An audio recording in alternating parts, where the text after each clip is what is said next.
Hello, everyone. Welcome to another special episode of the Happy Project Impact Series. And you know all about Agri Impact. When we say Agri Impact, they are all about youth empowerment, agriculture, innovation, building the skills of young ones, as well as creating jobs. Today, we're thankful to have the CEO of Agri Impact Limited, Mr. Dan Akwe, to tell us all about the Happy Project Impact stories, the journey made so far, the progress, and what lies ahead of us. So let's get started for this particular conversation. My name is Mona Lisa Frimpong. Welcome, Mr. Dan Akwe. It's nice to have you here. Sure. Thank and you. How have you been? Excellent. And I like your outfit too. Thank you. Anyway, let's get started. For every project, there should be a motivation behind it. What was the motivation for you bringing out this whole project? Okay. The motivation is based on youth employment. The MasterCard Foundation has a target to create jobs for 30 million young people in Africa by 2030. And Ghana has a target of, I think, 3 million young people. And the reason why they focus on young people is that if you look at the demographics of Africa, young people and children constitute about 70% of the population. In Ghana, for example, youth between 15 and 35 years constitute about 38% of our population. And those 0 to 14 years, they constitute about 35. So if you put together, about 72% of the population of Ghana are under 36 years. Only 4% of our population are over 60 or 65 years. So when you want to make economic impacts in the country, your target should be the young people because they constitute the largest proportion of the population. Then when you come to employment, young people are the most disadvantaged, especially young women. And the worst of it is those who are in the age bracket of 24 and 35. They are the worst age group in terms of job creation in Ghana or job opportunities. And in terms of gender, women are more disadvantaged than men when it comes to job opportunities. So the MasterCard Foundation, based on this analysis, decided to focus on young people, especially young women. Then you come to what would be the vehicles to create jobs. There can be oil, there can be tourism, there can be mining, whatever. But we also look at the Africa situation and Ghana situation in particular. Food is an issue. So can we use agriculture to unlock employment opportunities for young people? Yes. And to unlock opportunities, which value chains provide the largest employment opportunities for young people in Ghana? And when we did the analysis, it was rice, poultry, soya, and tomatoes. We put these 4 commodities together, plus fish and meat, and our import bill per annum is close to $2 billion. What it means is that we are exporting our job opportunities worth $2 billion to other countries. So if we invest more and open up employment, the agricultural space, we will reduce our food imports, and that will be a translation of job opportunities that we have given to young people. So that is the rationale behind the MasterCard Foundation rolling out this program. Then the name of the program, HAPPY, Harnessing Agricultural Productivity and Prosperity for Young People. So we are not just investing in the value chains. We want to see productivity increasing. And then at the end of the day, that productivity must translate into prosperity. With the program, we are targeting employment opportunities for 326,000 young people in 4 years, food production of 200,000 metric tons, and reducing our import bill by $200 million every year. Okay, sure. Thank you very much. That's quite a huge number. But was it, how easy was it to convince the young people, especially because when you mention agriculture, people are a little hesitant. They think it's all about being in the farm, holding a cutlass, farming. How easy was it to convince them? To convince someone, you need to pull, not to push. And to pull, you have to also lay out what are the incentives, what will motivate the young people. You do that by looking at what are the barriers for young people to enter into agric. Land is one, markets, finance, technical skills, and profitability. These are barriers for young people who want to go into agric. Therefore, we designed the program such that we will take care of all these barriers. One model that we use is what we call anchor private sector partners. If you want to support young person with 1,000 birds like chicken, let's say broilers, and you say, oh, come, I'm giving you 1,000 broilers, take it, rear the chicken, and then turn it around. What is the structure for that young person to go and rear the birds? If there is no structure, your 1,000 birds will not become profitable to the young person. Again, if there is a structure, but he does not have feed and technical support, there's no way that young person can become profitable. And if he has all this, but he does not have market, at the end of the day, the young person will produce, but cannot sell. So we decided to use anchor private sector partners. And these are partners who have the value chain infrastructure and resources end to end to support the young person. So there is Happy program is quite different from the other programs where people will take fertilizer, take agro input, take seed. It's not like that. We don't let the young people walk alone. So we attach you to an anchor private sector. And your day-old checks, your feed, your medication and everything passes through the anchor private sector partner, who has also provided the infrastructure for you to rear your bird. At the end of the day, he buys from you as well. Whatever margin is there, there is a formula. And then you take your margin and the cycle continues and it continues. And we have also described what we call pathway to dignified and sustained jobs. And the pathway is when you are attached to the private sector for year 1. By year 2, you might have acquired some skills and confidence in the things that you are doing. That private sector person is ready to now extend, and if you are doing 1,000 beds, give you a structure that can do 5,000 beds. And you become an in-grower to that private sector person. If for some reason you are able to access resources, you can move out and become an outgrower to that private sector person.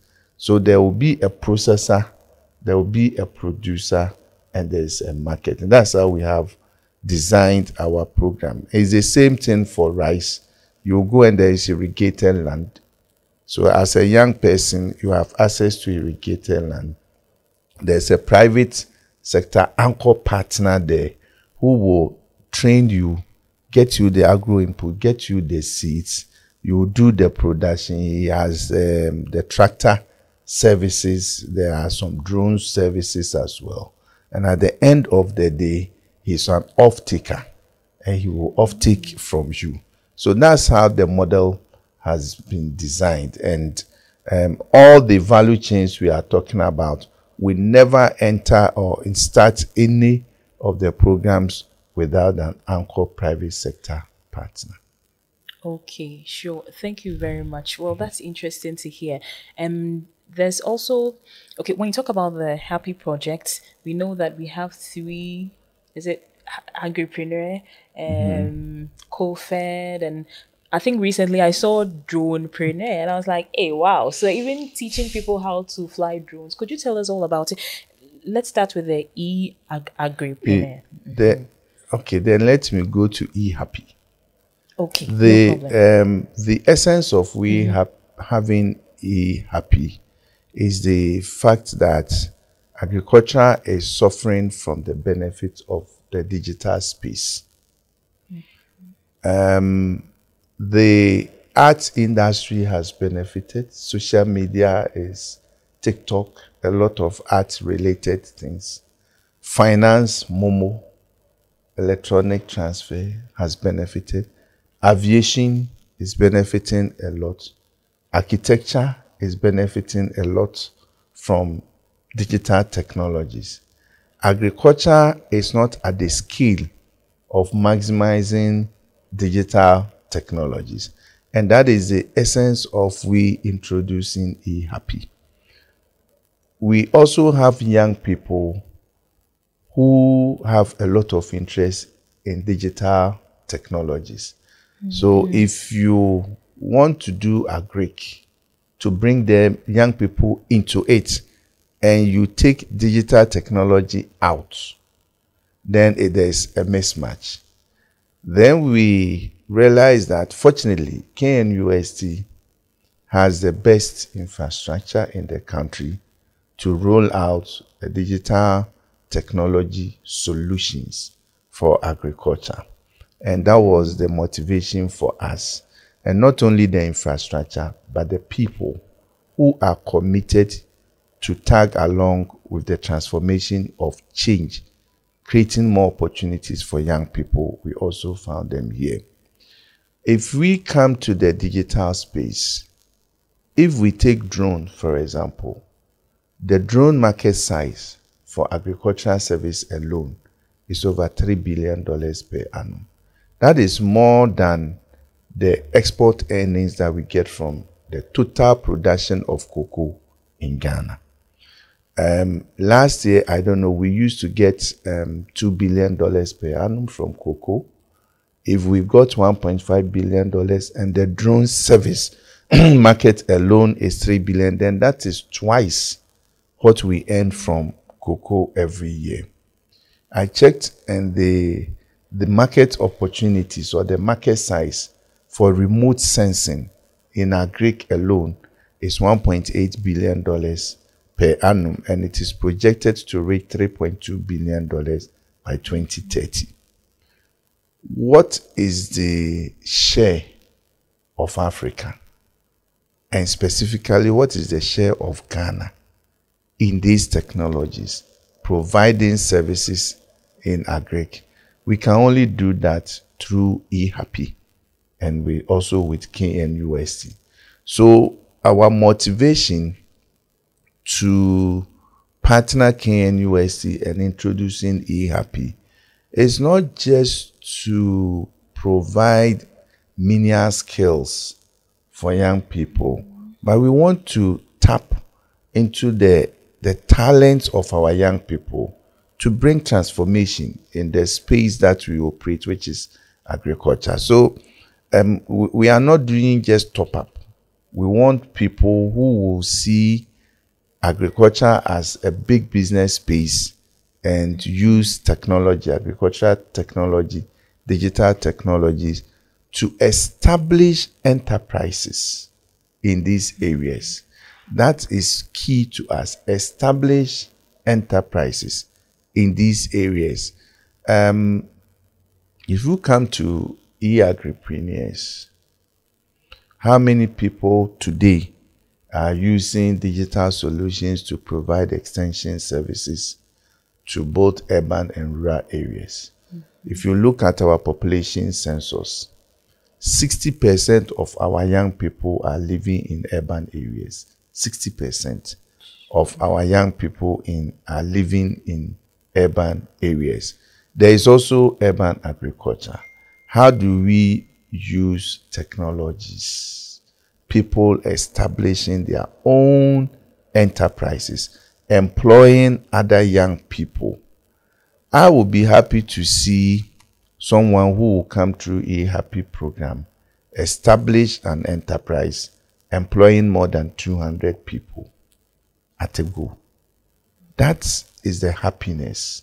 Then you are seeing that we are making impact in the agricultural space. We also want them to have a mindset of not Ghana alone. Most of the time when we are training our young people, we project Ghana as the only market.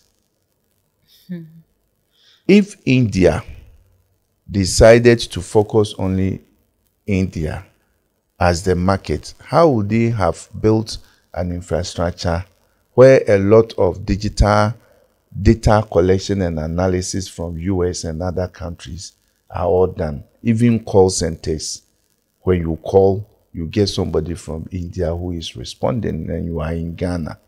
So we are also not looking only at the Ghana market.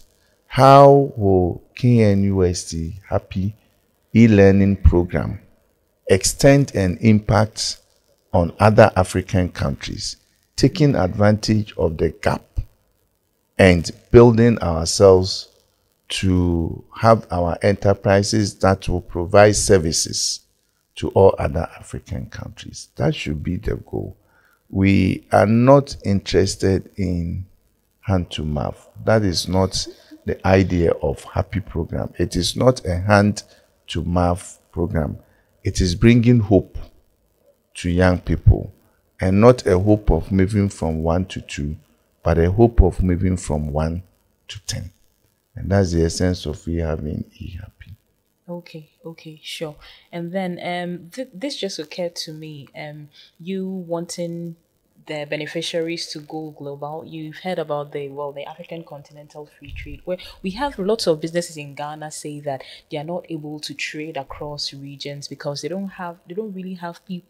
They don't really get the support from the enterprises agencies, or even, they don't even have much information about how to even go about that. So does eHappy provide its beneficiaries with those, aside setting them up to establish businesses, giving them the resources, skills, and whatever? Do you also go beyond that? One good thing about digital solution is the fact that it does not require visa. If I want to go and provide service in, let's say, Ethiopia, I need visa to go there. If I want to go to Europe, I need visa to go there. If I'm providing digital solution, I don't need visa. The digital solutions don't require visa to deliver. So now we have great opportunities of after. How many of our young people even know after and understand it? How many SMEs in Ghana know after and the opportunities that it presents? Yeah. These are like, we have the opportunities, but our readiness to exploit the opportunities are not there. There are people who have very good products, but how will someone in Dubai know that you have these good products? If you want to go there, you will need visa. You have to buy tickets. You have to join some exhibition program there. You need accommodation. But if eHappy can do virtual trade show, people across the globe will see the product of our SMEs. They don't need to travel, but they can export. So that's the beauty of having digital solutions.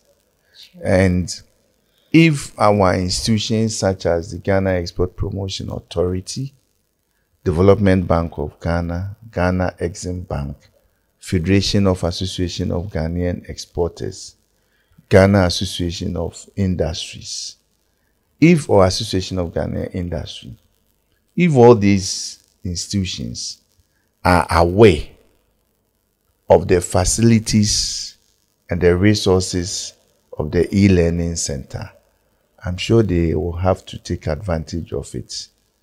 And the good thing about the digital solutions and what we have found is that it is low cost. It is low cost and may not require high investments money, because you are also tapping into existing infrastructure and expertise. So it might not cost, it is definitely going to be cheaper than flying to Dubai with all your samples to go and show to people who will come. They will pick, by the time they get to the next boat, they throw it into the dustbin. We go to trade show, we see and we do some. Not only do we see, we also practice it. Somebody will go, you give attention and they will smile and everything. You think you have market. The next booth now, they look for the dustbin and dump all your samples and everything there. But if you have a virtual exhibitions, the serious ones will begin to communicate with you and you will have direct business communications with them. Sure. Thank you very much for spending time with us today, Mr. Danakwe. So you heard Mr. Danakwe, he's the CEO of Agri Impact Limited, and well, he was with us to take us through a little bit of the journey of the E-Happy Project Impact Series. And thank you, our viewer, for also making time with us. We promise that we'll bring you many of these episodes. So for the next episode, we'll tell you more about the training and how they are blending both online and in person, as well as we'll tell you about its inclusivity, that we are not only targeting women or men, but also persons with disability, and what the future holds for even beneficiaries of this project. And it's all about establishing businesses, creating employment, and building more skills for the youth in Ghana. My name is Mona Lisa. Catch us next time on our next episode on the E-Happy Impact Series.